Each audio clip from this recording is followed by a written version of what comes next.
Bentar, ben-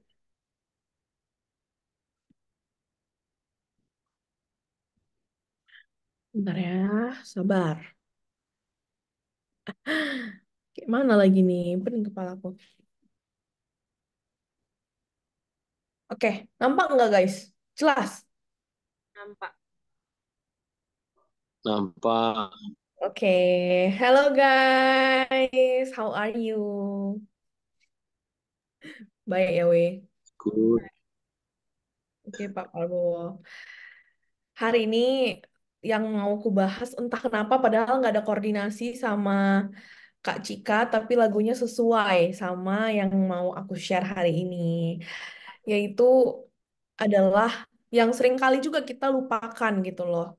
Apa sih basic dasar dalam hidup as a Christian? Kita terkadang terlalu sibuk sama yang paling tinggi gitu loh, yang paling apa ya, paling berat gitu sebagai orang Kristen terus begini begini, begini. Tapi dasarnya terkadang kita lupa.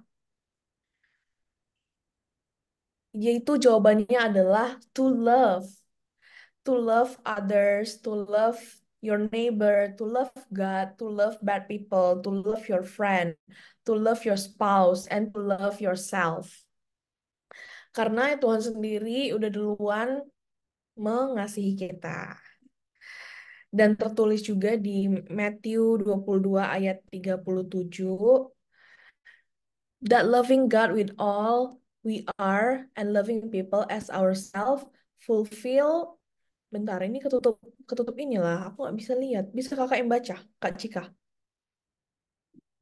Kayak mana cara ini? Nggak ngerti aku. Oke. Matthew 22:37. That loving God with all we are and loving people as ourselves fulfills all the law and prophets. Kita mungkin udah tahu tentang ini gitu loh. Terkadang memang ngucapinnya tuh untuk mengasihi orang lain, apalagi mengasihi stranger, apalagi mengasihi musuh gitu, orang yang jahat sama kita itu ucapin itu pasti susah kali. Dan apalagi Tuhan bilang love others like yourself gitu, kayak kita harus mengasihi orang lain seperti diri kita sendiri gitu loh. Menurutku tuh udah kayak tingkat cinta yang paling tinggi nggak sih, kayak kita harus memikirkan orang lain seperti kita memikirkan diri kita sendiri. It's big gitu loh. Tapi di sini juga aku mendapatkan sesuatu gitu. Tuhan kan kasih kita example, contoh untuk mengasihi orang lain seperti diri kita sendiri. Berarti sebenarnya Tuhan juga mau kalau kita itu bisa mengasihi diri kita sendiri gitu kan. Terkadang kita respect orang lain, tapi kita nggak respect diri kita sendiri. Kita kalau ngomong sama orang, kita mikir. Tapi sebelum pas kita ngomong sama diri kita nggak mikir, asal aja. Udah gitu loh, kayak others harus seperti ngomong kita sendiri. Kalau kita aja mendiri kita jadi toxic di pasangan mengasihi orang lain yang nggak bisa gitu kan.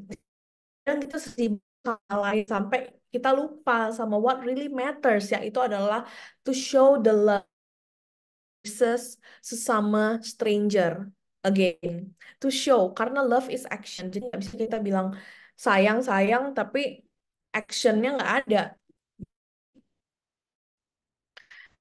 Nah, mana sih orang ya, ya kita kita mengatakan diri kita sendiri itu sulit. Kita harus menjadikan Tuhan itu sebagai the source of love. Ketika kita menerima cinta Tuhan dan claim the love, kita jadi mampu untuk bisa mengasihi orang. Ketika bayangkan kalau kita lagi kita aja lagi jauh, kayak mana ya, kita lagi jauh sama Tuhan, setiap hari kita harus mengasihi orang-orang. Itu pasti berat gitu. Itu pasti nggak bisa. Pasti endingnya kita ngerasa kayak drain atau kayak salah aja gitu. Tapi ketika kita sama Tuhan, kita jadi mampu gitu mengarahkan apalagi orang sebenarnya sulit untuk dikasihi sebagai kan. Diajarkan itu sumber, but he is love. Dialah cinta itu. Jadi eh, di sini ada nggak sih yang masih masih atau belum menikah, kalau ada ini juga peringatan gitu loh. Kalau pasangan kita harus mencintai Tuhan yang utama gitu loh. Itu dulu prioritasnya. Jangan sampai lebih cinta kita daripada sama Tuhan. Itu gawat karena pasti habis, pasti capek. Dia harus cinta Tuhan banget, dia bisa mencintai kita. Dan tertulis juga di 1 John 4 ayat 16, know how much God loved us, and we have put our trust in His love. God is love, and all who live in love live in God, and God live in them. Amen.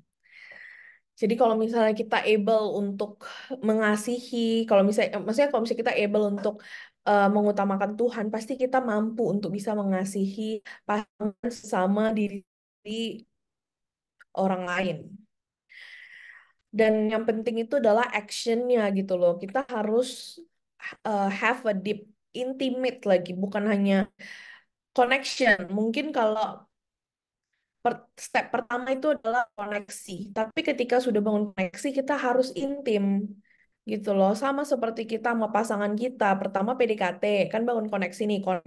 Nah, untuk bisa menikah, itu kan intim gitu. Memang dia orang gitu kan. Kayak gitu juga sama Tuhan gitu loh. Jangan sibuk bangun connection, tapi nggak intim. Jadi itu paling penting, yaitu untuk have a deep, intimate relationship sama Tuhan.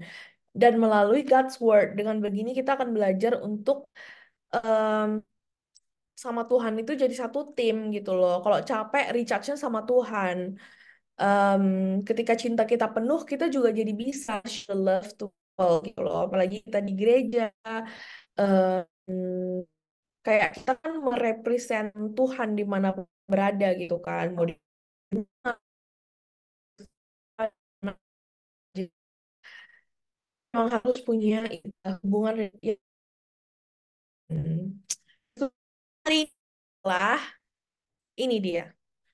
Sebutkan yang mau improve lagi diri sendiri untuk bisa love to others dan diri sendiri. Itu ada dua. Yang kedua, bagaimana cara kamu bisa intim sama Tuhan? Silakan. Aku lempar balik ke Kak Cika untuk memanggil orang-orang. Singkat dan tepat sasaran ya. Hal yang mau diimprove lagi di diri sendiri untuk bisa show love. Memang yang paling penting untuk yang kutangkap tadi, untuk bisa show the love, kita harus love ourselves juga, ya kan? After kita love God. Um, Siapa ya kita ini ya? Ini siapa tadi ya dari sini terus ini ya. Din, kau di mana Din? Dengar dulu suara Dinda. Aha, Nah, Din- mantap. Dinda ini, helah, Dinda sering galau pada malam minggu. nggak gitu ya Kak C ya. Ayolah Kak Dinda, curcol. Apa ini? Sebutkan hal yang mau diimprove di Di diri dirimu. sendiri. Sup, Banyak lah Kak. ya Oh, jangan apa? ngamuk. Apa aja ya? Em, yang perlu diimprove. Kayak yang Kak Feren bilang, kedekatan kedekatanku sama Tuhan. Gimana hatiku sama Tuhan lah gitu kan intinya. Terus dari situ nanti, jadi aku bisa mengimprove improve bagaimana aku bersosialisasi ke orang-orang, mengasihi orang-orang kayak gitu. Jadi mengimprove diri dari diri dulu, pikiran sama hati, baru ke lingkungan kayak gitu sih. Ya betul nggak? Benar. Betul. Tapi agak luas ya. Kita pengen dengar yang lebih detail gitu. Nah yang lain dulu kalau gitu Kak. Terus nomor 2 deh. Nomor Nomor 2. dua ya. Bagaimana cara Mudin bisa intim sama Tuhan? Cara aku biar bisa intim sama Tuhan. Ini kita semua pun udah tahunya sebetulnya loh Kak. Kayak, Cara beda-beda loh cara orang. Iya. Ada yang sambil naik motor bisa dia intim sama Tuhan. Ada yang sambil tahu biasanya gimana? punya ya, iya. Terus Heeh. nama Jesus tapi Ah, unik ya. Kayak nggak iya, kepikiran. Iya. Ya, kayak apa? Aku nggak tahu ini ada juga orang yang kayak aku atau gimana. Tapi kayak kalau misalnya aku sendiri seringan enggak tipe yang ibaratnya kayak terus di tangan berdoa kayak gitu ngomong gitu kayak enggak gitu loh. Tapi kayak setiap setiap saat tuh kayak berusaha berusaha kayak Tuhan tuh kayak bener-bener kayak lagi bareng aja gitu loh sama aku. Berusaha berusaha kayak gitu. Jadi eh, percaya kalau misalkan kayak setiap saat kita nerima keberadaan Tuhan itu ada sama kita, ya kita makin dekat sama Dia gitu. Hmm, baik, baik, baik. Oke, thank you, Din. Itu Bang Marco ini dia mangap-mangap dia nggak jawab apa-apa. aku Ya nggak, ngomong lah. Kak Rinda. aku nggak nampak apa-apa weh kalian karena aku share screen itu. Itu Lagian aku karena nggak nyalain video memang. Aku kan mau nengok Bang Marco mangap.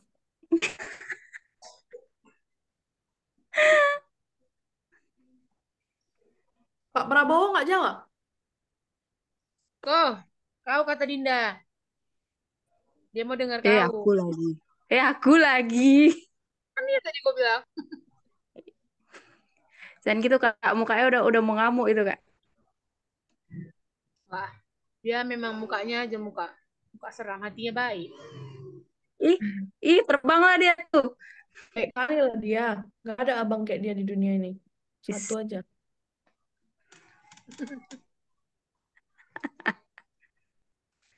Mana? Freezing lo, Marco.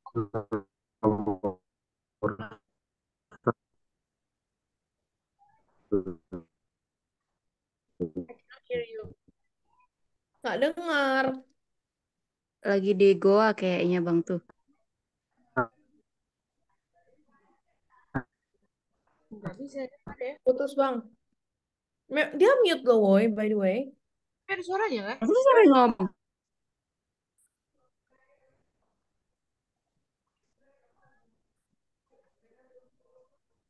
Oh, Muka dia juga stuck loh. Udah, Pak Prabowo dulu lah, Pak Prabowo dulu. kayak mana? Ya, jadi menurut saya Kayak bisa kau tutup deh share screen-nya. tunggu pertanyaannya. Itu, di layar. Nampak ini? Nggak nampak ya? Nampak.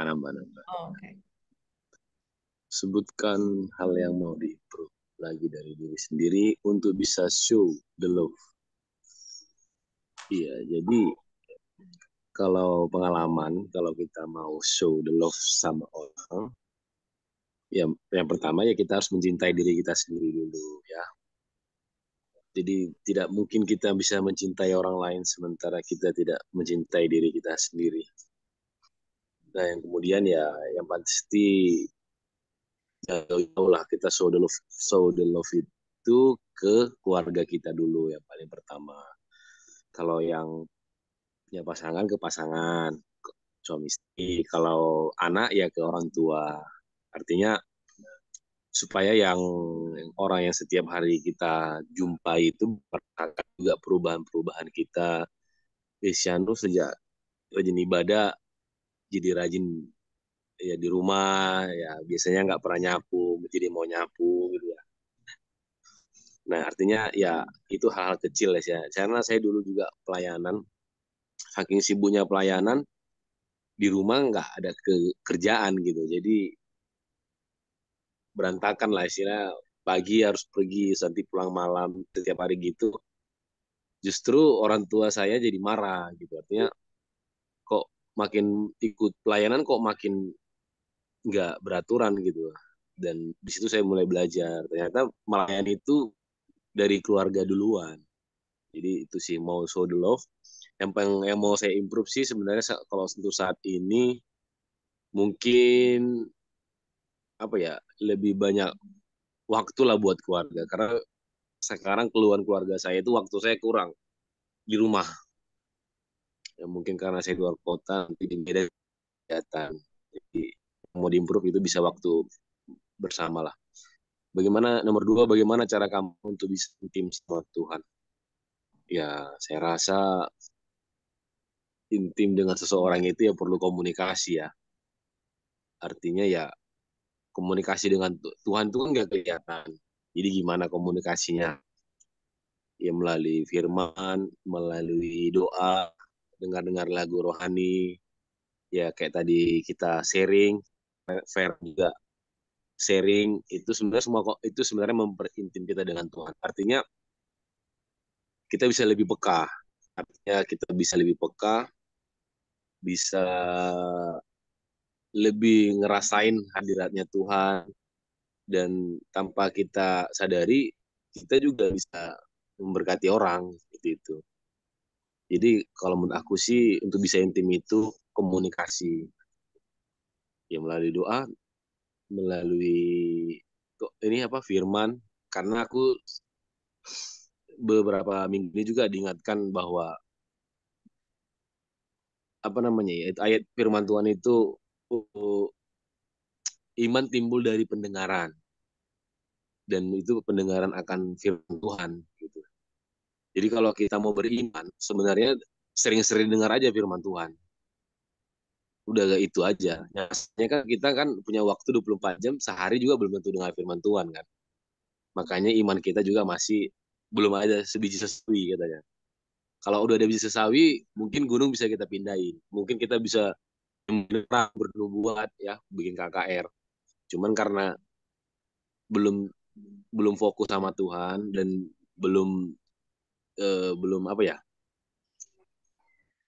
secara kita dengar firman Tuhan itu setiap hari. Dasarnya ya dengarkan firman Tuhan supaya iman. Kalau kita iman mau tumbuh, gampang aja dengar aja firman Tuhan setiap hari. Mungkin dari saya sebagai presiden yang terpilih itu aja. Udah terpilih? Udah sah? Ya tinggal menunggu waktu. Oh, oke. Makasih, Pak. Sangat suka jawabannya. Nah itu Bang Marco udah masuk balik dia. Nah, ini dia. Yuk, Bang. Gas. Itu di layar.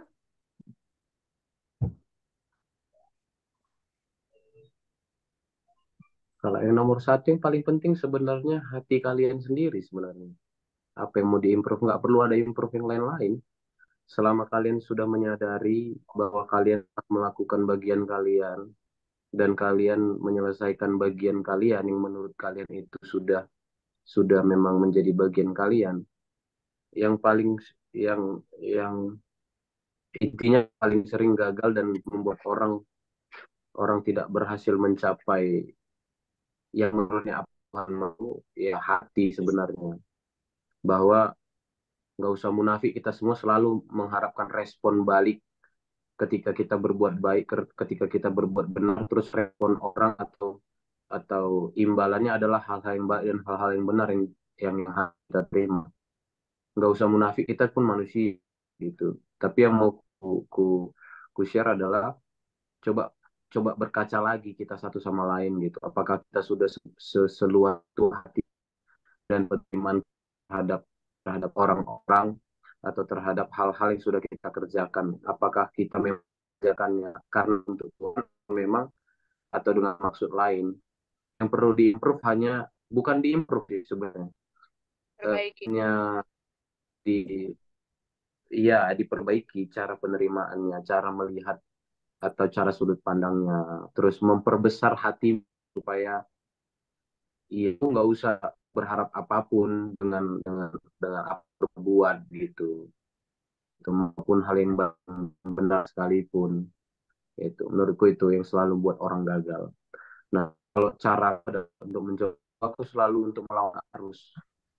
Jika orang apa ya, eh, pada contohnya misal dalam satu grup ada perdebatan atau voting dan lain sebagainya, mungkin aku adalah orang yang selalu mencoba untuk beda dari yang lain, sehingga itu caraku untuk bagaimana untuk menekan egoisku agar mengutamakan kepentingan umum terlebih dahulu gitu, kepentingan bersama dibanding daripada apa yang secara pribadi menurutku benar tapi tentu benar bagi orang lain. Itu hal yang sesederhana itu. Ini juga berfungsi di pelayan, menekan, nggak usah terlalu intinya ini apa kepentingan pribadi kah atau emang mau berbuat untuk Tuhan gitu. Kalau memang mau berbuat untuk Tuhan, aku yakin semua orang yang ada di dalam kelompok pelayanan adalah tujuannya ke Tuhan gitu. Hanya caranya berbeda-beda. Maka melawan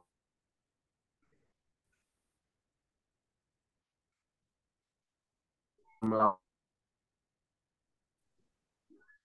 mencoba untuk membuat suatu dan bagi yang perbedaan itu gitu. Karena aku akan mencoba membuat suatu perbedaan ketika ada satu kesamaan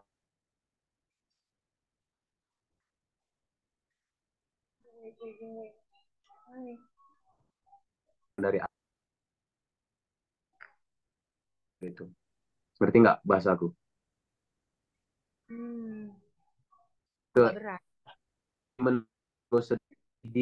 Di lingkaran kanan lingkaran itu mencoba untuk lebih mendengar ada untuk pendapat. Aku bilang melawan arus artinya berbeda dengan diriku yang sendiri gitu. Diriku sendiri adalah kalau nggak cocok bagiku ya aku akan bentak, aku akan komentari, aku akan debat sampai mampus juga aku akan debat. Tapi ketika aku berbuat karena dalam nama Tuhan, maka aku singkir itu semua. Bagaimana caranya aku menekan ego itu semua, menekan siapa diriku sendiri. Orang melihat bahwa yang bukan semata-mata untuk ini, tapi aku melakukan memang aku, apa yang karena aku itu akan benar adanya, tapi di suatu saat nanti, di waktu yang mendatang. Begitu.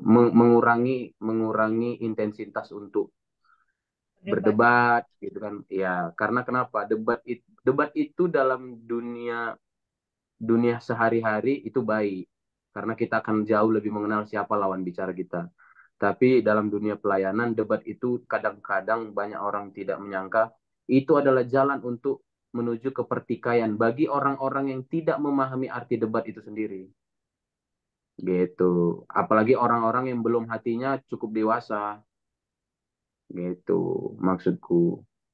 Nah, artinya yang pertama tadi udah terjawab. Yang kedua, caraku ya melawan diri sendiri, itu doang. Ayo berkaca aja kita dengan masing-masing orang, terutama dari lingkaran terkecil.